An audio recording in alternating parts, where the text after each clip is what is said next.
அல்லேலூயா. யோபு புத்தகத்தை எடுத்துக்கொள்ளும் 22ஆம் அதிகாரம். யோபு 22ஆம் அதிகாரம் 2வது வசனத்தை நாம் எடுத்தவர்கள் வாசிக்கலாம். ஒரு மனுஷன் விவேகியாய் இருந்து தனக்குத்தான் பிரயோஜனமாய் இருக்கிறதினால் தேவனுக்கு பிரயோஜனமாய் இருப்பானோ என்று இந்த இடத்துல சொல்லுகிறதை நாம் பார்க்கிறோம். அப்ப மனுஷன் தனக்குத்தானே, அதாவது ஒரு மனுஷன் விவேகியா இருந்து தனக்குத்தானே பிரயோஜனமா இருக்கிறதுனால தேவனுக்கு பிரியமா இருப்பானா அப்படின்னு சொல்றேன். ஆமே, நாம் நமக்கு மாத்திரமே, நமக்கு நாமே மட்டும் பிரயோஜனமா நான் இருக்கிறேன், நான் எல்லாவற்றிலும் நான் சரியா இருக்கிறேன் அப்படின்னு நம்ம சொல்லிட முடியாது. ஆனா அதனால நம்ம தேவனுக்கு பிரியமா இருக்கிறோம் அப்படின்னு சொல்லிட முடியாது. அல்லேலூயா. ஆகவே ஒரு மனிதன் மனிதனுக்கு பிரியமா நம்ம நடக்கிறோமா, இல்ல தேவனுக்கு பிரியமானதை நம்ம இந்த வாழ்க்கையில நம்ம செய்கிறோமா? ஆகவே வேதம் சொல்லுகிறது, அப்ப ஒரு மனிதன் தனக்குத்தானே பிரயோஜனமா இருக்கிறதுனால தேவனுக்கு பிரயோஜனமா இருப்பானா அப்படின்னு கேட்கிறேன். ஆகவே வேதத்துல இன்னொரு வசனத்தை வாசிக்கலாம். 33ஆம் அதிகாரம், அதே யோபு 33ஆம் அதிகாரம், 33ஆம் அதிகாரத்துல 26வது வசனத்தை தேவனை நோக்கி விண்ணப்பம் பண்ணும் போது அவன் அவருடைய சமூகத்தை கெம்பீரத்தோடு பார்க்கும்படி அவர் மேல் பிரியமாகி, ஆமென் சொல்லுங்க. அல்லேலூயா. அப்ப ஒரு மனிதன் அவன் தேவனை நோக்கி நம்ம விண்ணப்பம் பண்ணும்போது அவன் அவனுடைய சமூகத்துல கெம்பீரித்து பார்க்கும்போது படி அவர் மேல கர்த்தர் என்ன செய்யலாம், பிரியமாகி அந்த மனுஷனுக்கு அவனுடைய நீதியினுடைய பலனை கர்த்தர் தருவாராம். அல்லேலூயா. அப்ப அந்த நீதியின் பலனை ஆண்டவன் நம்ம பெற்றுக்கொள்ளணும் அப்படின்னு சொன்னா நாம் மனுஷனுக்கு ஏற்ற விதமாய் நம்ம நடக்காதபடிக்கு தேவனுக்கு பிரியமானபடி நம்ம நடக்க வேண்டும். ஆமே, வேதம் சொல்லுகிறது, எபிரேயர் நிருபத்துல நீங்க வாசித்தீங்கன்னா, எபிரேயர் நிருபம் 11ஆம் அதிகாரம், எபிரேயர் 11ஆம் அதிகாரம், அங்க 5வது வசனத்தை நீங்க வாசிப்பீர்கள்னு சொன்னால், எபிரேயர் 11ஆம் அதிகாரம் 5வது வசனம், அங்க சொல்றாரு, விசுவாசத்தினால ஏனோக்கு மரணத்தை காணாதபடிக்கு எடுத்துக்கொள்ளப்பட்டான். தேவன் அவனை எடுத்துக்கொண்டபடினாலே அவன் காணப்படாமற் போனான். அவன் தேவனுக்கு பிரியமானவன் என்று அவன் எடுத்துக் கொள்ளப்படுவதற்கு முன்னமே சாட்சி பெற்றான். அல்லேலூயா, அல்லேலூயா. ஏனோக்கை குறித்து வேதம் சொல்லுகிறது. ஏனோக்கை குறித்து வேதத்துல வாசிக்கும் போது ஆதியாகமம் 5ஆம் அதிகாரத்துல நீங்க வாசித்தீங்கன்னா, 5ஆம் அதிகாரம், ஆதியாகமம் 5ஆம் அதிகாரத்துல வாசிக்கும் போது 22வது வசனத்தை நாம் வாசிக்கலாம். அங்க சொல்றாரு, ஏனோக்கு மெத்துசுலாவை பெற்ற பின் 300 வருஷம் தேவனோடு சஞ்சரித்துக் கொண்டிருந்து குமாரரையும் குமார்த்தைகளையும் பெற்றான். ஆமென் சொல்லுங்க. அல்லேலூயா. அப்ப ஏனோக்கு தேவனோடு கூட சஞ்சரித்துக் கொண்டிருந்தான். எத்தனை வருஷம்? 300 வருஷம் சஞ்சரித்துக் கொண்டிருந்தாராம். அப்ப மெத்துசுலாவை பெறும்போது அவனுக்கு வயது வந்துட்டு எத்தனை வயது? மெத்துசுலாவை பெறும்போது 65 வயதுல மெத்துசுலாவை பெற்றெடுக்கிறான். ஒரு வருஷத்துக்கு 365 நாட்கள் இருக்கிறது போல மெத்துசுலா வந்துட்டு அவருக்கு 365 வருஷங்கள் இந்த பூமியில வாழ்ந்ததாக சொல்லப்படுகிறது.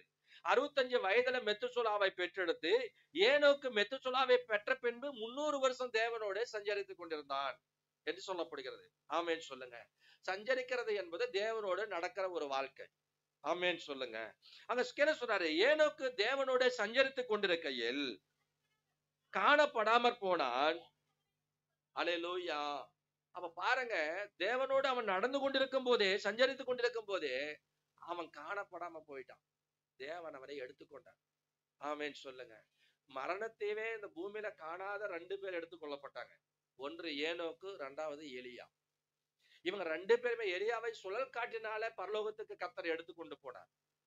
ஆனா ஏனோக்கு 300 வருஷம் தேவனோடு சஞ்சரித்துக் கொண்டிருக்கும் போது காணப்படாம போயிட்டான். தேவன் அவனை எடுத்துக்கொண்டார். ஆமென் சொல்லுங்க. இந்த ஏனோக்கு எலியா மறுபடியும் 2 சாட்சிகள் இந்த பூமியில வருவாங்க என்று வேதம் சொல்லுகிறது, வெளிப்படுத்தல் புத்தகத்துல. ஆகவே ஏனோக்கு அவன் என்ன பிரசங்கம் பண்ணான், என்ன என்ன செய்தான்னு சொல்லி அங்க அதிகமா சொல்லப்படல. ஆனா வேதம் சொல்லுகிறது, யூதா எழுதுற பொதுவான நிருபத்துல யூதா ஏனோக்க குறித்து அவர் எழுதும் போது என்ன சொல்றாருன்னா, யூதா புத்தகத்தை எடுத்துக்கொள்ளும். யூதா 1ஆம் அதிகாரத்துல அங்க வாசிக்கும் போது 14வது வசனத்தை நீங்க வாசிப்பீர்கள்னு சொன்னால், இவரு சொன்னாரு இந்த ஏனோக்க குறித்து இந்த யோதா எழுதுறாரு. என்னன்னு எழுதுறாருன்னா, ஆதாமுக்கு எத்தனாவது தலைமுறையில ஏனோக்கு பிறந்தானா?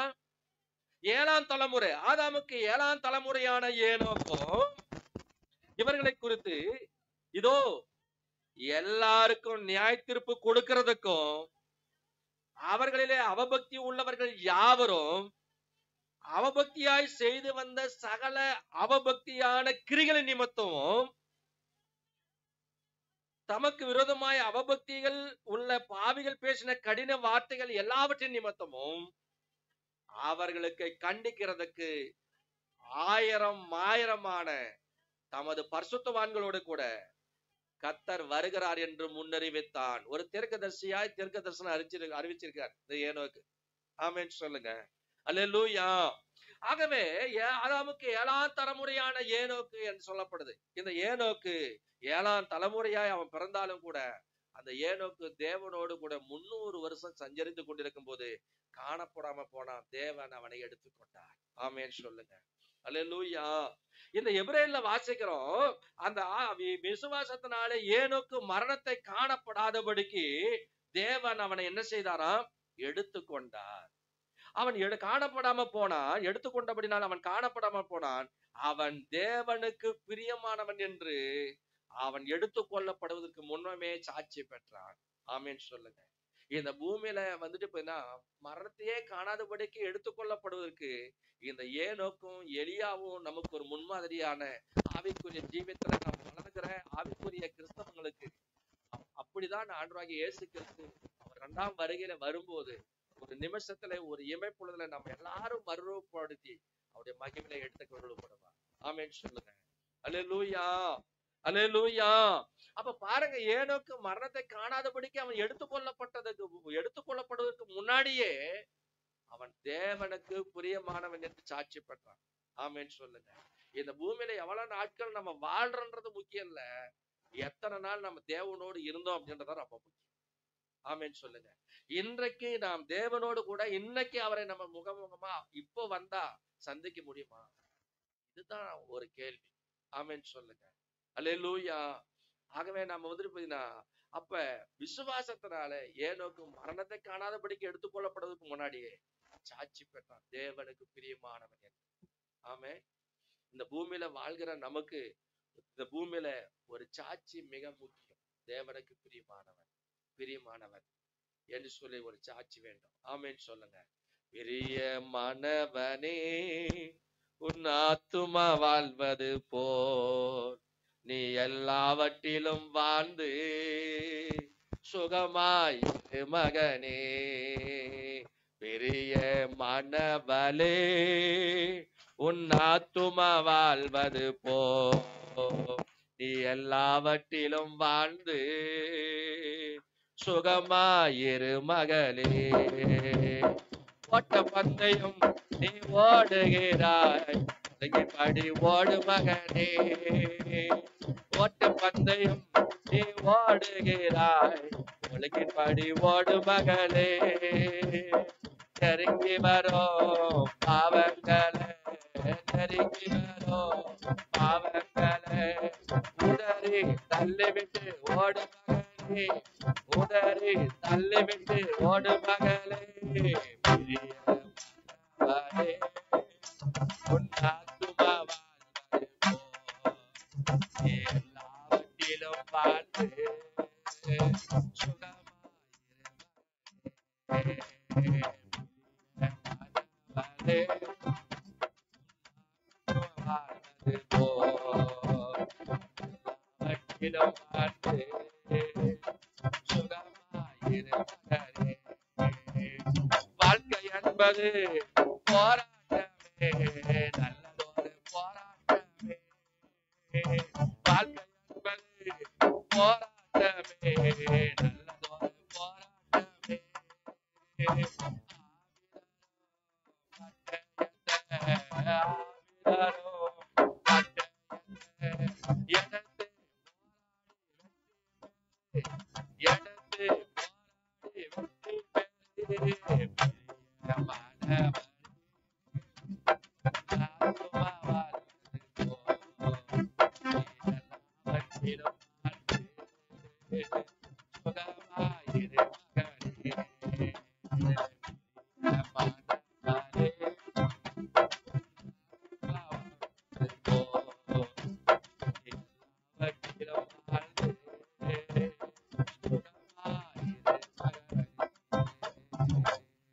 அல்லேலூயா. பூமியில வாழ்கிற நாட்கள நம்முடைய ஆத்துமா எல்லாவற்றிலும் வாழ்ந்து சுகமா இருக்கணும். அதான் ஆண்டுடைய விருப்பம். ஆமென். நம்ம ஆண்டுக்கு ஏனோக்கு தேவனோடு கூட சஞ்சரித்துக் கொண்டிருக்கும் போது காணப்படாம போனான். தேவன் அவனை எடுத்துக்கொள்ளப்படுவதற்கு முன்னமே தேவனுக்கு பிரியமானவன் என்று சாட்சி பெற்றான். ஆமென் சொல்லுங்க. இந்த சாட்சியை நம்மளுடைய ஒவ்வொருடைய வாழ்க்கையிலும் அப்படி நம்ம இருக்கணும். அதுதான் ஆண்டவர் விரும்புகிறார். எத்தனை பேர் விசுவாசிக்கிறீங்க? அல்லேலூயா, அல்லேலூயா. ஆகவேதான் வேதத்துல நாம பார்க்கும்போது பாருங்க, தேவனுடைய இருதயத்துல இருக்கிறத, அவருடைய இருதயத்துல இருக்கிறத நம்முடைய வாழ்க்கையில் இருக்கணும்னு அவர் எதிர்பார்க்கிறார். ஆமென். அல்லேலூயா. வேதம் சொல்லுகிறது, வாசிக்கலாம். எபிரேயருக்கு எழுதின நிருபத்துல 11ஆம் அதிகாரத்துல நீங்க வாசித்தீங்கன்னா, எபிரேயர் 11ஆம் அதிகாரம் 25வது வசனத்தையும் 26வது வசனத்தையும் வாசிக்கும் போது 24ல இருந்தே வாசிக்கலாமே. இங்க சொல்றாரு, விசுவாசத்தினாலே மோசே தான் பெரியவன் ஆன போது குமார்த்தியின் மகன் எனப்படுவதை வெறுத்து அனித்தியமான, பாருங்க, அப்ப பார்வோனுடைய குமார்த்தியின் மகன் என்பதை என்ன பண்ணான்? வெறுத்தான். ஆமே. பார்வோனுடைய மோசே அவங்களுடைய பார்வோனுடைய குமார்த்தியின் மகனா? உண்மையான மகனா? இல்ல. பார்வோன் என்ன செய்யணும்? 2 வயதுக்கு உட்பட்ட எல்லா ஆண் பிள்ளைகளும் கொன்று போடுங்கன்னு சொன்னான். ஏன்னா இஸ்ரேல் மக்கள் பலிக்கு பெருகிட்டே இருக்கிறாங்க. அவங்களை எவ்வளவு நாம ஒடுக்கிறோமோ அவ்வளவு பலிக்கு பெருகிட்டு இருக்கிறாங்க. அதனால அந்த பார்வோனோடு தடை சட்டம் போட்டான். அதனால ஆண்கள் எபிரேய அந்த ஸ்திரீகள் குழந்தைய பிறக்கும் போது எபிரேய ஸ்திரீகள் ஆண் பிள்ளைங்க தான் கொன்று போட்டுருங்க, பெண் பிள்ளைங்களை தான் உயிரோட காப்பாற்றட்டும் அப்படின்னு சொல்லி என்ன பண்ற ஒரு கட்டளையை கொடுக்குறான், மருத்துவச்சிகளை கூப்பிட்டு வச்சு. ஆனா மருத்துவச்சிகள் தேவனுக்கு பயந்ததுனால அவங்க என்ன பண்றாங்க, அந்த கட்டளையை மதிக்காம தேவனுக்கு பயந்தாங்க. அதுதான் வேதம் சொல்லுகிறது, அந்த ஆதி யாத்திராகம புத்தகத்துல அந்த மருத்துவச்சிகள் தேவனுக்கு பயந்ததுனால அவங்களோட குடும்பங்கள் தலைக்கும்படி கர்த்தர் செய்தாராம். ஆமென் சொல்லுங்க. அல்லேலூயா. அப்ப அவங்க சொல்றாங்க, நான் ஆண் பிள்ளைகளை கொன்று போடணும்னு சொன்னேன், நீங்க ஏன் அந்த கட்டளையை மதிக்காம இப்படி செய்யறீங்க அப்படின்னு கேட்டா, எகிப்தினுடைய ஸ்திரீகளை போல எபிரேய ஸ்திரீகள் எல்லாம் அவங்க கடுமையா வேலை செய்யக்கூடியவங்க. அதனால நாங்க போறதுக்கு முன்னாடி அவங்க பிரசவம் ஆயிடுது, குழந்தையை பெற்றெடுத்துறாங்கன்றாங்க. ஆமென் சொல்லுங்க. அதனால எப்பயுமே ஒரு பெண்களா இருக்கிறவங்க, ஒரு மாசமா இருக்கிறவங்க நல்லா வேலை செய்யணும். 1ல இருந்து 5 மாசம் வரைக்கும் கொஞ்சம் கண்ட்ரோலா இருக்கணும், ரொம்ப நல்லது. வாமிட்டு அது இது வரும். அதுக்கு பிறகு 6 மாசம் 7 மாசம் ஆச்சுன்னா அதுக்கு கடுமையா வேலை செய்யணும். கடுமையா வேலை செஞ்சீங்கன்னா நல்லா சுகப்பிரசவத்தை ஆண்டவர் கொடுப்பாரு. வீட்டுல கூட பெற்றெடுக்க ஆண்டவருக்கு வழி திறப்பாரு. இல்லைன்னா சிசரிங்க தான் வரும். ஆமென் சொல்லுங்க. அல்லேலூயா. கடுமையா நீங்க எவ்வளவு வேலை செய்றீங்களா? அன்னைக்கெல்லாம் யாரு போயிட்டு ஹாஸ்பிட்டல் போய் பிறந்தாங்க? எனக்கு 3 பிள்ளைங்களும் ஒருத்த கூட ஹாஸ்பிட்டல் பிறக்கவே இல்லை. அல்லேலூயா. எல்லாம் பிறவெல்லாம் வீட்லயே பிறந்தான். எல்லாம் பிரிச்சு எல்லாமே வீட்டுலதான். ஆமே. கடுமையா நம்ம எந்த அளவுக்கு வேலை செய்யறோமோ அந்த அளவுக்கு கர்த்தர் நமக்கு பலன் தருவார். ஆமே. அல்லேலூயா. அப்ப பாத்தீங்கன்னா பார்வோன் என்ன செய்யட்டான், அப்ப ஆண் பிள்ளைகள் காப்பாற்றப்படுறாங்களே அப்படின்னு சொல்லிட்டு என்ன பண்ணிட்டான், 2 வயதுக்கு உட்பட்ட எல்லா பிள்ளைகளும் கொன்று போடுன்னு சொல்லிட்டான். அதனால பார்வோன் என்ன பண்ணிட்டான், அந்த கட்டளைக்கு பயந்து எல்லா பிள்ளைகளும் கொண்டு போட்டாங்க. அப்ப மோசேனுடைய தாய் என்ன செஞ்சுட்டான்னா, அந்த குழந்தைய என்ன பண்ண, அவனை கொண்டு போறதுக்கு மனம் இல்லாம அந்த குழந்தைய காப்பாற்றினா. 3 மாசம் வரைக்கும் என்ன பண்றா, வச்சு பாதுகாத்தா. 3 மாசத்துக்கு மேல கண்ட்ரோல் பண்ண முடியல. காரணம், குழந்தை சத்தம் அதிகமா பக்கத்துல எங்கன்னா கேட்டுச்சு, இது ராஜா அரண்மனைக்கு போச்சு, இவங்க தாய் தகப்பனை கொண்டு போட்டுருவாங்க. அதனால என்ன பண்ணிட்டான்னா, ஒரு நாணல் பெட்டி செஞ்சு கொண்டு போய் நைல் நதியில, எகிப்தினுடைய நைல் நதியில கொண்டு போய் போட்டான். ஆனா எகிப்து நைல் நதியில போட்ட உடனே அந்த பார்வோனுடைய குமார்த்தியும் அவனுடைய தாதிமார்களும் போய் என்ன பண்ணாங்க, குளிக்கிறதுக்கு போகும்போது என்ன பண்ணாங்க, நைல் நதியில இருக்கிற அந்த ஒரு பெட்டியை கண்டுபிடிச்சாங்க. அந்த பெட்டியை கண்டுபிடிக்கும் போது அந்த பெட்டி என்னதுன்னு சொல்லி கொண்டு திறந்து பார்த்தா, திறந்த உடனே என்ன பண்ணாங்க, பயங்கரமா அளந்துட்டான் மோசே. ஆமே. மோசே அளந்த அழுக பார்வோனுடைய குமாரத்தினுடைய இருதத்தை பிளந்துருச்சு. ஆமே. இப்படி ஒரு குழந்தைய இப்படி கொண்டு பொட்டியில போட்டுக்கிறாங்களே அப்படின்னு சொல்லிட்டு அந்த குழந்தை அளந்ததுனால என்ன பண்ணிட்டாங்கன்னா, மேல அந்த குழந்தைக்கு என்னதான் நடக்குதுன்னு மிரியாம் என்ன பண்றாங்க, அவங்க அக்கா பாத்துட்டே இருந்தான் அந்த நைல் நதியினுடைய கரையில. அப்ப அவ சொல்றான், இந்த குழந்தைக்கு பால் கொடுக்கறதுக்கு ஒரு தாயை போய் கூட்டு வரட்டுமா அப்படின்னு அவன் சொல்றான். கூட்டு வா அப்படின்னு சொல்றான். இப்போ கூட்டு வந்த உடனே அவங்க தாயவே கூட்டு வந்துட்டான், மோசனுடைய தாயவே கூட்டு வந்து விட்டான். அல்லேலூயா. அதுக்கு பார்வோனுடைய குமார்த்தி சொல்றா, நீங்களும் நானும் கூட நம்ம பிறந்ததெல்லாம் வேஸ்ட். ஆமே. ஆனா மோசே ரொம்ப பாருங்க பாருங்க, மோசே அந்த அழுந்ததுனால 3 மாசம் குழந்தை, பச்சை குழந்தை, பார்வோனுடைய குமார்த்தி சொல்றா, இந்த குழந்தைய எனக்காக நீ வளர்த்திடு, உனக்கு நான் சம்பளம் தரேன். 3 மாசத்துல சம்பளம் வாங்கி கொடுத்த தாய்க்கு மோசே. ஆமேன்னு சொல்லுங்க. அல்லேலூயா, அல்லேலூயா. அப்ப பாருங்க, இந்த பார்வோனுக்கு அடுத்தது மோசே தான் இந்த அரண்மனையில ராஜாவா வந்திருக்கணும். ஆனா மோசே என்ன செய்யறான் பாருங்க, அந்த வசனம் வாசிக்கிறோம் 11:24. பார்வோனுடைய குமார்த்தின் மகன் எனப்படுவதை மோசே வெறுத்து,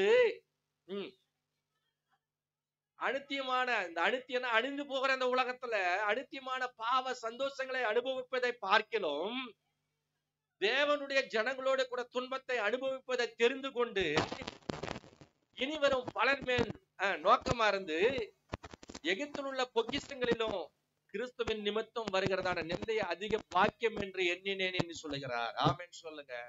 அல்லேலூயா. மோசே தேவனுக்கு பாருங்க, மோசேவை தான் தேவன் அழைச்சார், தேவன் தெரிந்து கொண்டார். ஆனா மோசேவை அழைக்கும் போது அவன் சாக்கு போது சொல்றான், நான் திக்க வாயும் வந்தனாவும் என்னெல்லாம் கூப்பிடாதீங்க செய்யாதீங்க அப்படின்னு அவன் சொல்றான். ஆனா ஆண்டவர் சொல்றாரு, இந்த பெரிய கூட்ட மக்களை நீதான் வழி நடத்தி கொண்டு போகணும், அதனால வான்னு சொல்லி ஆண்டவர் கூப்பிடுறாரு. இவன் எவ்வளவு சாக்கு போது சொல்றான். ஆனாலும் பாத்தீங்கன்னா எனக்கு வாய் இல்ல, பார்வனுக்கு முன்னாடி போய் பேசலாம் என்னால முடியாது அப்படின்னு சொல்றான். இந்த வாயை உண்டாக்கினவன் நான் அல்லவா, உன் வாயில உன் வார்த்தையை வைக்கிறேன், நீ பேசு அப்படின்னு சொல்றாரு. அதுக்கெல்லாம் கூட அவன் சாக்கு போய் சொல்றான். ஆனா கடைசியா ஆரோட எங்க அண்ணன் நல்லா பேசுவான், அவனை வேணா கூப்பிடுங்க, என்ன விட்டுருங்க அப்படின்னு சொல்றான். ஆனா கடைசியா ஆண்டவர் என்ன பண்ணாரு, ஆரோனை ஆசாரி ஊழியத்துக்கு அழைச்சார தவிர அவன் கூட எல்லா நேரத்திலும் ஆண்டவர் என்ன செய்யல, ஆரோனு கூட பேசல. கர்த்தர் மோசே கொடுத்தாங்க. அல்லேலூயா, அல்லேலூயா. அப்ப மோசே தேவனுக்கு பிரியமானவனாய் வேதம் சொல்லுகிறது. எபிரேயர் அதே 13ஆம் அதிகாரத்துல 2வது வசனத்துல வாசிக்கிறோம், மோசே தேவனுடைய வீட்டில எங்கும் உண்மையுள்ளவனாய் இருந்தார். ஆமென் சொல்லுங்க. அல்லேலூயா. பாருங்க, அந்த என்னாகம புத்தகத்துல வாசிக்கும் போது சங்கீதம் 12ஆம் அதிகாரம் 6வது வசனத்துல இருந்து 8வது வசனம் வரைக்கும் வாசிக்கும் போது மோசே பாத்தீங்கன்னா தேவனுடைய வீட்டுல எங்கும் உண்மையுள்ளவனா இருந்தான். அவன் முகமுகமாகவும் பிரதட்சமாகவும் தேவனுடைய சாயலை காண்கிறவனா இருந்தான் சொல்லப்படுகிறது. ஆமென் சொல்லுங்க. அல்லேலூயா. அப்ப ஆண்டவர் சாட்சி கொடுக்கிறார், பூமியில் உள்ள சகல மனிதனும் மிகுந்தது அவன் சாந்த குணமுள்ளவன் என்று 3வது வசனத்துல வாசிக்கிறோம். பாருங்க, ஆண்டவரே அப்படி மோசேவை உண்மையுள்ளவனாக, அப்ப பாருங்க பூமியில் உள்ள மனிதன்ல மிகுந்த சாந்த குணமுள்ளவனாக அந்த மோசையோடு கூட முகமுகமாகவும் பிரதிச்சமாக நான் பேசுகிறேன், மறைபொருளாக அல்ல, முகமுகமாகவும் பிரதிச்சமா பேசுறான். அவன் கர்த்தருடைய சாயல அனுதினமும் காண்கிறவனா இருக்கிறான்னு சொல்றேன். ஆமென். மோசையை போல நம்ம உண்மை உள்ளவர்களா நம்ம இருக்கணும் அந்த பூமியில. நாம் அப்பதான் தேவனுக்கு நம்ம பிரியமானவர்களா வாழ முடியும். ஆமென் சொல்லுங்க. அல்லேலூயா. மோசே தேவன் அழைத்தார், அவரை தெரிந்து கொண்டார். உண்மை உள்ளவனாக ஆண்டவருக்காக ஒரு பெரிய சேனைகளை 30 லட்சத்துக்கு மேலான மக்களை வழிநடத்தக்கூடிய ஒரு தலைவனாக கர்த்தர் அவனை மாற்றினார். ஆமென் சொல்லுங்க. அல்லேலூயா. ஆனால் ஆரோன் பாருங்க, மோசே தேவனை பிரியப்படுத்துகிறத தான் அவனுக்கு அதிகமான ஒரு நோக்கமா இருந்தான். ஆனா ஆரோன் பாத்தீங்கன்னா ஜனங்களை பிரியப்படுத்துகிறவனா இருந்தான். ஆமென் சொல்லுங்க. யாத்திராகம புத்தகத்துல நிருகமம் கண்ட 32ஆம் அதிகாரத்துல 30வது வசனத்துல வாசித்தீங்கன்னா, மோசே போனவரு 40 நாள்ல வரேன்னு சொல்லிட்டு போனாரு, ஆளே வரல. அந்த சிறாய் மலையில போகும்போது ஆண்டவர் கூப்பிட்டாருன்னு போனாரு, வரவே இல்லையே. எந்த துஷ்ட முருகன் அவனை கொண்டு போச்சே தெரியல. அதனால நமக்கு முன் செல்ல தெய்வத்தை நம்ம வணங்கலான்னு சொல்லிட்டு எகிப்துல இருந்த அந்த தேவதைகளை போல என்ன பண்ணாங்க, ஆரோன் ஒரு பொற்கண்டு குட்டியை உண்டாக்கி வச்சு அந்த எல்லாருடைய நகைகள் எல்லாம் வாங்கி அதெல்லாம் என்ன பண்றான், சிலையை உருவாக்கி அதுல என்ன பண்ண நடனம் பண்ணி அதை என்ன பண்ண குதிச்சு ஆடினாங்க. மோசேவுக்கு கோபம் வந்துச்சு. பாரு, உன் ஜனங்களை அங்கிருந்து அழைத்து கொண்டு வந்தே எல்லாம் தங்களையே கெடுத்து கொண்டிருக்காங்க போ அப்படின்னு சொல்லி சொன்னாங்க. மோசே கேட்டா அதுக்கு சொல்றாங்க, அப்ப இந்த ஜனங்களை என்னை வசப்படுத்தினாங்க, அவங்க எல்லாம் என்ன தொந்தரவு பண்ணாங்க, அதனால நான் அவங்களுக்கு பிரியமான அந்த காரியத்தை செஞ்சுட்டேன். ஆமென் சொல்லுங்க. நாம் ஜனங்களை பிரியப்படுத்துகிற காரியங்களை அல்ல, தேவனை பிரியப்படுத்துகிற காரியம் நம்முடைய வாழ்க்கையில இருக்கணும். அதுதான் கடவுளுக்கு பிரியம். ஆமென் சொல்லுங்க. அல்லேலூயா. எந்த மனுஷனையும் நம்ம பிரியப்படுத்த கூடாது, தேவனை அதிகமா பிரியப்படுத்தணும். ஆமென் சொல்லுங்க. அல்லேலூயா. பிலாத்து பாருங்க, இயேசு கிறிஸ்துவை பார்த்த உடனே பாத்தீங்கன்னா அவங்களுக்கு சிலுவையில அறையறதுக்கு முன்னாடி கூட நிறுத்திட்டாங்க. பிலாத்து சொல்றாரு, இவர் இடத்துல நான் ஒரு கூட்டத்தையும் காணவில்லை, ஒரு நீதிமானா இருக்கிறாருன்னு சொல்லி சொல்றாரு. ஆனா அந்த ஜனங்கள் என்ன பண்றாங்க, இல்ல அவர் சிலுவையில அறையணும் அப்படின்னு சொல்லி சொல்றாங்க. ஆனா ஜனங்கள் வந்துட்டு இல்லைன்னா வந்து என்ன நம்ம சீட்டுக்கு ஆபத்து வந்துட்டு சொல்லிட்டு என்ன பண்ணிட்டான், ஜனங்களை பிரியப்படுத்தி அவன் என்ன பண்ணிட்டான், உங்க இஷ்டப்படியே நீங்க செய்யுங்க அப்படின்னு சொல்லிட்டு என்ன பண்ணான், சிலுவுக்கு அறையத்துக்கு ஒப்பு கொடுத்தான். ஆமேன்னு சொல்லுங்க. அல்லேலூயா, அல்லேலூயா. ஆதியில மனிதனாகி ஆதாம் ஏவாள தேவன் படைச்சார், ஏதேன் தோட்டத்தை உண்டாக்கி எல்லாவற்றையும் ஆண்டவர் கனி வளைக்கைகள் எல்லாத்தையும் நீங்க பூசிங்க சந்தோஷமா இருங்கன்னு ஆண்டவர் கொடுத்தார். ஆனா ஒரு கனியை மட்டும் நீங்க சாப்பிடக்கூடாதுன்னு சொன்னார். எந்த கனியை சாப்பிடக்கூடாதுன்னு சொன்னா அந்த கனி மேலதான் அந்த ஆசை அந்த ஏவாளுக்கு இருந்துச்சு. அதை சாப்பிடணும் அந்த எச்ச. ஆமே. கடைசியா பாருங்க, அவ சாப்பிட்டது இல்லாம அவன் புருஷனுக்கும் கொடுத்தா. 2 பேருமே பாவத்துக்கு உட்பட்டவங்களா மாறிட்டாங்க. அவ சொல்றா, என் கண்ணு கல்யாணம் ஆன புதுசுல சொல்லுவாங்க, என் கண்ணு, என் பொண்ணு, என் தங்கமே, என் உயிரை எல்லாமே சொல்லுவாங்க. அன்பு கனவு மனைவி இல்லையா நீ, என் புருஷன் இல்லையா நீ, நான் வாங்க சாப்பிட்டு அப்படி எல்லாம் சொல்லி வசப்படுத்துற மாதிரி வசப்படுத்தி ஆண்டவர் சொன்ன அந்த கட்டளையே மீறி அவ தான் சாப்பிட்டானா, இவனு சேர்ந்து சாப்பிட்டான். அல்லேலூயா, அல்லேலூயா. கடைசியா ஆண்டவர் ஆதாமே நீ எங்க கேற அப்படின்னு கேக்குறாரு. ஆதாம் எல்லாத்தையும் மனிதனுக்கு தேவையானதெல்லாம் ஆண்டவர் சோர்ஸ் அதெல்லாம் ரெடி பண்ணி வச்சிருந்தார். ஆனா இது பத்தல்னா அது வேற ஒரு ஆசை அவளுக்கு. ஆனா அவ என்ன சொல்றான், அவனை கேட்டதுக்கு நான் விருச்சங்குள்ள மறைஞ்சு கொண்டிருக்கிறேன். அப்ப வந்து இப்ப இவன் வந்துட்டு பொண்டாட்டி மேல சாக்கு சொல்றான். பொண்டாட்டி தான் எனக்கு கொடுத்த, அதனால நான் சாப்பிட்டுட்டேன்றான். பொண்டாட்டி அவ சொல்றா, ஏவாள் சொல்றா, என்னை சர்ப்பம் வஞ்சித்தது, அது என்ன, அதனால நான் சாப்பிட்டேன் கனியை அப்படின்றான். தான் பாவத்தை வந்து என்ன பண்ணல, ஒத்துக்கல. அவங்க மேல சாக்கு போக்கு சொல்றாங்க. ஆமேன்னு சொல்லுங்க. நாம் அப்படி இல்லை. நம்ம ஒவ்வொருத்தரும் நம்முடைய தவறுகளை நாம் வந்து என்ன செய்யணும், ஒத்துக்கொள்ளணும். தன் பிள்ளைகளை உணர்கிறவன் யார், மறைவான குற்றங்களுக்கு என நீங்களாக்கி ரட்சியம் என்று தாவீது சொல்றார். ஆமேன்னு சொல்லுங்க. 19:12 சங்கீதத்துல. ஆகவே வந்து தன் பிள்ளைகளை உணரணும், தன் தவறுகளை நம்ம என்ன செய்யணும், ஒத்துக்கொள்ளணும். ஆமேன்னு சொல்லுங்க. மனிதனை பிரியப்படுத்துறதுக்காக அல்ல. பாருங்க, புருஷனை பிரியப்படுத்துறதுக்காக என்ன பண்ற, ஏவாள் கொடுத்தத ஆதாம் சாப்பிட்டான். நாம் தேவனை மட்டும் நம்ம பிரியப்படுத்தக்குள்ளாய் நாம் காணப்பட வேண்டும். ஆமேன்னு சொல்லுங்க. அல்லேலூயா, அல்லேலூயா. பாருங்க, வாசிக்கிறோம் அங்க சங்கீதத்துல 143வது சங்கீதத்துல வாசிக்கும் போது, சங்கீதம் 143 10வது வசனத்தை நீங்க வாசிப்பீர்கள்னு சொன்னால், சங்கீதம் 143வது சங்கீதம் 10வது வசனம் தாவீது இங்க சொல்றாரு பாருங்க. என்ன சொல்றாருன்னா, வாசிக்கலாம். உமக்கு பிரியமானதை செய்ய எனக்கு போதித்தருளும், நீரே என் தேவன், உம்முடைய நல்ல ஆவி என்னை செம்மையான வழியிலே நடத்துவாராக. ஆமேன்னு சொல்லுங்க. அல்லேலூயா. உமக்கு பிரியமானதை செய்ய எனக்கு என்ன செய்யுங்க, போதித்தருளுங்கப்பா. நீதான் தேவன், உடைய நல்ல ஆவி செம்மையான வழியிலே நடத்தும். ஆமென். அல்லேலூயா.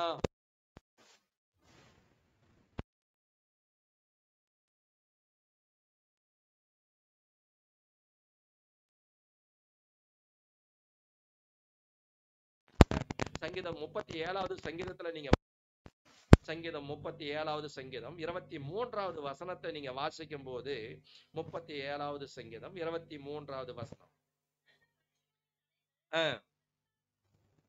உறுதிப்படும் அவனுடைய வழியின் மேலே. ஆமேன்னு சொல்ல. அப்ப நல்ல மனுஷனுடைய நடைகள் கர்த்தரால் உறுதிப்படும். அந்த நல்ல மனிதனுடைய வழியின் மேலதான் கர்த்தருக்கு பிரியமா இருக்கிறது. ஆமேன்னு சொல்லுங்க. அல்லேலூயா, அல்லேலூயா. அதான் நீதிமொழிகள்ல வாசிக்கிறோம். சாமத்துல 12ஆம் அதிகாரம், சாமத்துல 12ஆம் அதிகாரத்துல நீங்க வாசிக்கிறீங்கன்னா 12ஆம் அதிகாரம் 22வது வசனத்தை வாசிக்கலாம். 12ஆம் அதிகாரம் 22வது வசனம். பொய் உதடுகள் கர்த்தருக்கு அருவருப்பானது, உண்மையாய் நடக்கிறவர்களோ அவருக்கு பிரியம். ஆமேன்னு சொல்லுங்க. அப்ப உண்மையாய் நம்ம நடக்கிறோம். பூமியில நம்ம வந்துட்டு பாருங்க, சிமென்னா சபைக்கு வந்துட்டு சொல்லும் போது ஆண்டவர் சொல்றாரு, அப்ப வந்து படப்போகிற 2:10 வாசிக்கிறோம். அந்த வெளிப்படுத்தல் 12:2:10 வாசிக்கும் போது அங்க சொல்றாரு, படப்போகிற பாடுகளை குறித்து எவ்வளவும் பயப்படாதே, 10 நாள் உபத்திரவப்படுவேன், ஆனா மரண பரிந்து உண்மையார் அப்பொழுது ஜீவக்கிற இடத்தை உனக்கு தருவேன். ஆமேன்னு சொல்லுங்க. நாம் செத்து மண்ணுக்கு போற வரைக்கும் உண்மையா நம்ம வாழணும். ஆமேன்னு சொல்லுங்க. உண்மைக்காக நம்ம வந்து பிரயாசம் எடுக்கணும். ஆபிரகாம் உத்தமனா உண்மையா வாழ்ந்தான். மோசே உண்மையா வாழ்ந்தார். அவர் சொல்ற பாருங்க, இருந்தவர்களுக்குள்ள நீதிமானும் உத்தமனமா வாழ்ந்தார் நோவா. ஆமேன்னு சொல்லுங்க. நம்ம இருந்தவங்க அப்படி உத்தமமா உண்மையா நம்ம பூமியில நம்ம வாழும் போது உண்மையா நடக்கிறவங்க தான் அவருக்கு பிரியம். எத்தனை பேர் விசுவாசிக்கிறீங்க? அல்லேலூயா, அல்லேலூயா. மோசே தேவனுக்கு பிரியமானதை செய்தான். ஆரோன் நீ ஜனங்களுக்கு பிரியமானதை செய்தான். ஆகவே வேத தாவீது ஆண்டுக்கு பிரியமானது செய்ய எனக்கு போதித்தரலங்க, நீங்க உங்களுடைய நல்ல ஆவி என்னை செம்மையான வழியில நடத்தணும்னு சொல்லி தன்னை அர்ப்பணிக்க நான் ஒப்பு கொடுக்குறேன். ஆமென் சொல்லுங்க. உண்மையா நடக்கிறவங்க அவருக்கு பிரியம். ஏசாயாவுல வாசிக்கும் போது ஏசாயா 44 அதிகாரம், ஏசாயா 44 அதிகாரத்துல நீங்க வாசித்தீன்னு சொன்னா, அங்க வாசிக்கும் போது 28வது வசனம், 44 அதிகாரம் 28வது வசனம், கோரேசை குறித்து, அவன் என் மேய்ப்பன், அவன் எருசலேமை நோக்கி நீ கட்டப்படு என்றும் படு என்றும், ஆமென் சொல்லுங்க. அல்லேலூயா. இந்த கோரேசு ஒரு புறஜாதியான ஒரு ராஜா, யூத மனிதன் இல்லை. அப்ப வந்து ஒரு புறஜாதியான ஒரு மனிதனா இருந்தாலும் ஆண்டவர் அந்த கோரேசை வந்துட்டு அவன் நல்லவனா, அவன் உண்மையானவனா இருக்கிறான்றதை அறிஞ்சு கர்த்தர் இங்க சொல்றாரு. என்ன சொல்றாருன்னா, அந்த கோரேசை பார்த்து சொல்றாரு, வாசிக்கலாம் அந்த மறுபடியும் அந்த வசனத்தை. அவன் என் மேய்ப்பன், அவன் எருசலேமை நோக்கி நீ கட்டப்படு என்றும் அஸ்திபாரப்படு என்று சொல்லிட்டு சொல்றாரு, எனக்கு பிரியமானதை எல்லாம் நிறைவேற்றுவான் என்று சொல்லுகிறார். அந்த கோரேசை குறித்து ஒரு ஆண்டவர் ஒரு திட்டம் வச்சிருக்கிறார். அந்த தேவனுடைய சித்தத்தை எனக்கு பிரியமானதை இவன் செய்வான் அப்படின்றத ஆண்டவர் அவனுக்கு சாட்சி கொடுக்கிறார். ஆமென் சொல்லுங்க.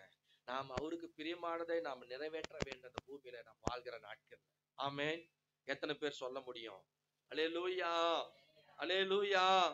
நேபுகாத் நேச்சார் தானியேல் புத்தகத்துல 3ஆம் அதிகாரத்துல வாசிக்கும் போது ஒரு பெரிய பொற்சிலையை உண்டாக்கி அந்த சிலையை என்ன செய்யணும்? வணங்கணும்.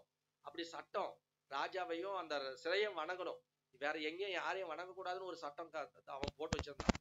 ஆனா அந்த சட்டம் மாறாத ஒரு பிரமாணமா, மேதியருக்கும் பெருசருக்கும் மாறாத ஒரு பிரமாணமா இருந்துச்சு. ஆனா அந்த நாட்கள்ல அந்த இடத்துல பாபிலோனுக்கு சிறையாக கொண்டு போகப்பட்ட சாத்ராக், மேசாக், ஆபத்நேகோ இவர்கள் என்ன செய்யறாங்கன்னா, அந்த சிலையை நிறுத்தி வச்சு அவங்க என்ன பண்ணாங்க? வணங்கணும்னு சொல்லி கட்டாயப்படுத்துறாங்க. ஆனா அவங்க சொல்றாங்க, நீ நிறுத்திருக்கிற சிலையை நாங்க ராஜாவுக்கு முன்னாடி, அந்த வசனத்தை வாசிக்கலாம், 3ஆம் அதிகாரம் 16, 17வது வசனத்தை வாசிக்கலாம். அங்க என்ன சொல்றாங்க பாருங்க, ராஜாவுக்கு முன்னாடி சவால் சொல்றாங்க 3 பேரும். எவ்வளவு ஒரு உறுதியா சொல்றாங்க பாருங்க, வாசிக்கலாம். என்பவர்கள் ராஜாவை நோக்கி, நேபுகாத் நேச்சாரே, ஒரு ராஜாவுக்கு முன்னாடி தைரியமா சொல்றாங்க பாருங்க, இந்த காரியத்தை குறித்து உங்களுக்கு உத்தரவு சொல்ல எங்களுக்கு அவசியம் இல்லை, நாங்கள் ஆராதிக்கிற எங்கள் தேவன் எங்களை தப்புவிக்க வல்லவரா இருக்கிறார். அல்லேலூயா. அவர் எரிகிற அக்கினி சூளைக்கும் ராஜாவாகிய உம்முடைய கைக்கு எங்களை நீங்களாக்கி விடுவிப்பார். விடுவிக்காம போனாலும் நாங்கள் உம்முடைய தேவர்களுக்கு ஆராதனை செய்வதும் இல்லை, நீ நிறுத்தின பொற்சிலையை பணிந்து கொள்வதும் இல்லை என்று என்கிறது ராஜாவாகிய உமக்கே தெரிந்திருக்க கடவுள் என்று சொல்றாங்க. ஆமென் சொல்லுங்க. பாருங்க ஒரு உறுதி பாருங்க, அந்த சிலையை வணங்க முடியாது, உண்மையை வணங்க முடியாது.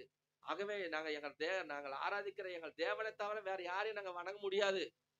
எரிகிற சூளையில 7 மடங்கு சூடாக்க மாட்டோம், 7 மடங்கு சூடாக்க போட்டாலும் சரி நாங்க இந்த சிலையை வணங்க மாட்டோம். ஒரு உறுதி, சேலஞ்ச். ஆமே. அப்ப பாருங்க, ஆண்டவர் அந்த சூளையில போட்டும் கூட 4வது மனுஷனுடைய சாயல், அந்த 3 மனிதர்களுக்குள்ளே கர்த்தருடைய சாயல் அவங்கள ஒரு சேதமா அவங்கள விளைவிக்கல. ஆமே. கர்த்தர் அப்படி பாதுகாத்தார். தேவனை பிரியப்படுத்துகிற காரியம். ஆமேன்னு சொல்லுங்க. நாம் மனிதனை பிரியப்படுத்தி நம்ம போயிட்டு என்ன பண்ணக்கூடாது? சரண்டர் ஆயிடக்கூடாது. இதெல்லாம் ஒரு காரியம் தான்.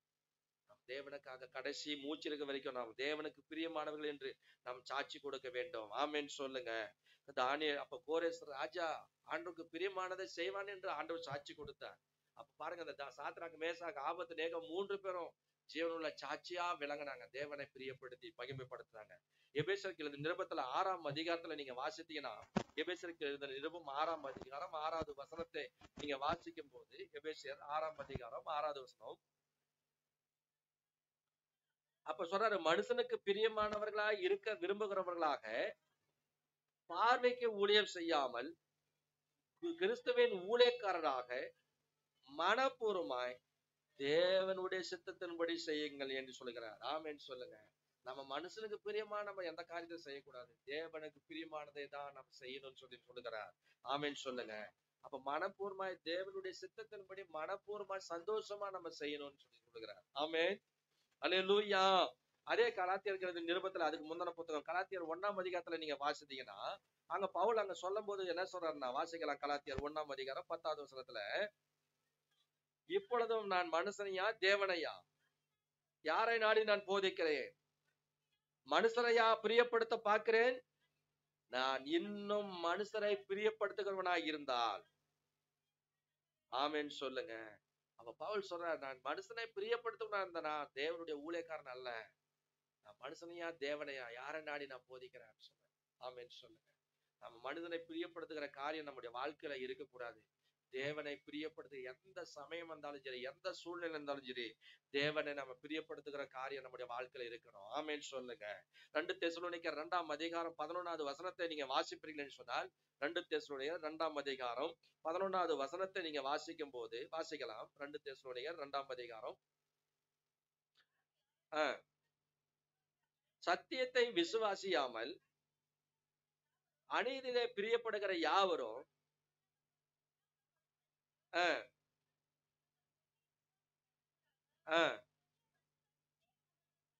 ஆமென் சொல்லுங்க. அல்லேலூயா, அல்லேலூயா. சத்தியத்தை விசுவாசியாமல் அநீதித்தின் மேல உலகத்தின் மேல பிரியப்படுகிற யாவரும் ஆக்கினைக்குள்ளாக்கப்படுவாங்கன்னு சொல்றார். ஆமென் சொல்லுங்க. அல்லேலூயா. அதனால வேதம் சொல்லுகிறது, அந்த 9வது வசனம் 10வது வசனம் சொல்லுகிறது, அந்த அக்கிரமக்காரனுடைய வருகை சகல வல்லமையோடும் அடையாளங்களோடும் பொய்யான அற்புதங்களோடும் வஞ்சகத்தோடு அது இருக்கும். சத்தியத்தின் மேலுள்ள அன்பை அப்படி நடக்கும்னு சொல்றாரு. ஆமென் சொல்லுங்க. அப்ப சத்தியத்தின்படி நடக்காத இந்த ஆண்டுடைய அன்பை இல்லாத இடத்துல அந்த பொய்யான அற்புதங்கள், அடையாளங்கள், பொய்யான தீர்க்க தரிசனங்கள் இப்படி எல்லாம் சொல்லுகிற அந்த சாத்தானுடைய செயலின் படி என்ன பண்ணுவோம்? அதுக்கு நம்முடைய வாழ்க்கையை நம்ம ஒப்புடுத்து அப்படி போய்விடக்கூடாது. ஆமென் சொல்லுங்க. அல்லேலூயா, அல்லேலூயா. ஆகவே நாம் தேவனுக்கு பிரியமானதை நம்ம செய்வோம். நல்லவன் என்று சொல்லி அப்ப நல்ல மனிதனுடைய நடைகள் கர்த்தரால் உறுதிப்படும். அப்ப அப்படியே அவனுடைய வழிகள் மேலதான் கர்த்தருக்கு பிரியமா இருக்கும்னு சொல்றாரு. ஆமென் சொல்லுங்க. அல்லேலூயா. உண்மையா நடக்கிறவர்கள் அவருக்கு பிரியம். அப்ப நாம இந்த உலகத்துல வாழ்கிற நாட்கள்ல மோசேவை போல, கோரேசை போல, ஆகவே அப்ப பாத்தீங்கன்னா அப்ப நாம பாத்தீங்கன்னா கடவுளுக்கு பிரியமானதை நம்ம செய்வோம். தாவீதை போல தேவனுக்கு பிரியமானதை விருப்பப்படதை நம்ம செய்வோம். கர்த்தர் நம்மோடு கூட இருப்பாராக. ஆமென் சொல்லுங்க. அல்லேலூயா. ஆகவே நம்ம ஆரோனை போல ஜனங்களை பிரியப்படுத்துகிற காரியங்கள் நம்முடைய வாழ்க்கையில வேண்டாம். கடவுளுக்காக மோசே தேவனால் தெரிந்து கொள்ளப்பட்டு அழைக்கப்பட்டவனாய் தேவனுக்கு உண்மையுள்ளவனாய் வாழ்ந்ததை போல நாமும் இந்த பூமியில உண்மை உள்ளவர்களாய் அப்படி தேவனுக்கு பிரியமானவங்களாய் நம்ம வாழுவோம்.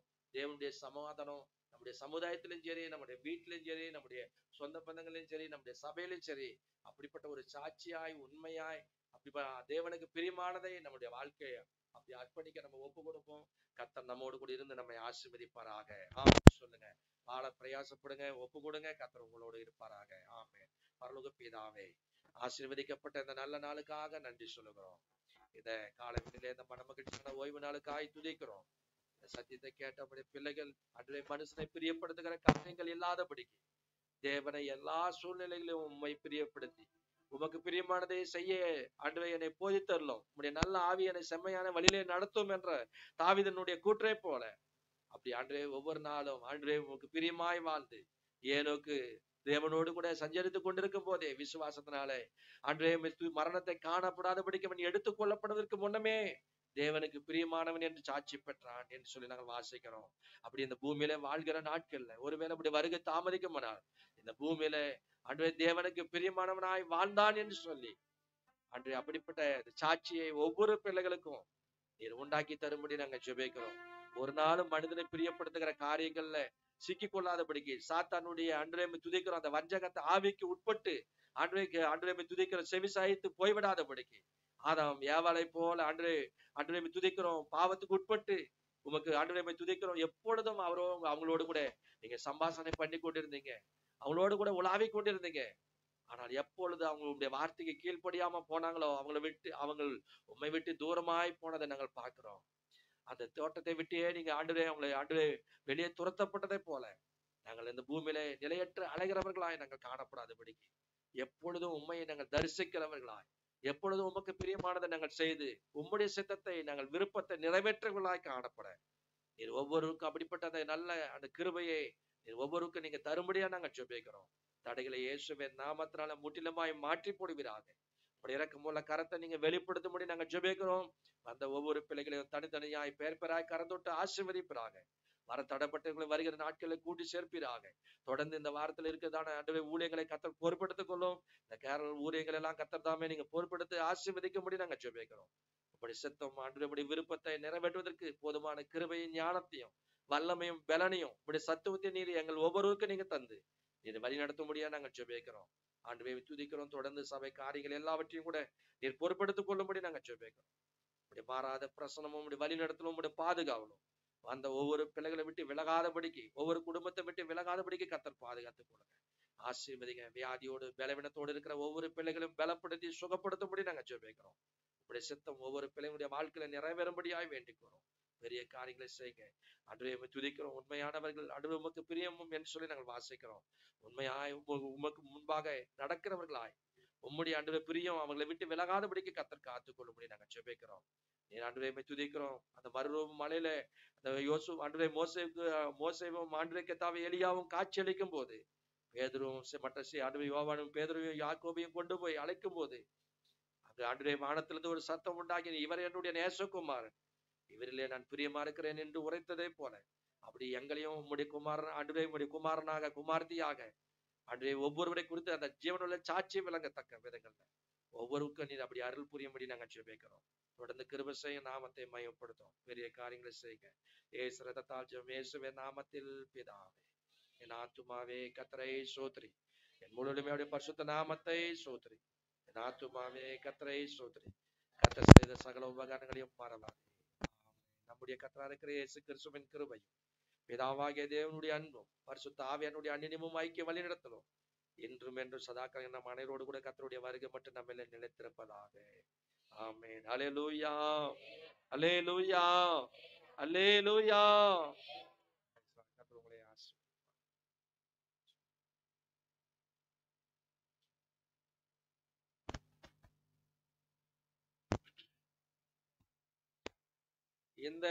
இன்னைக்கு ஈவினிங் வந்துட்டு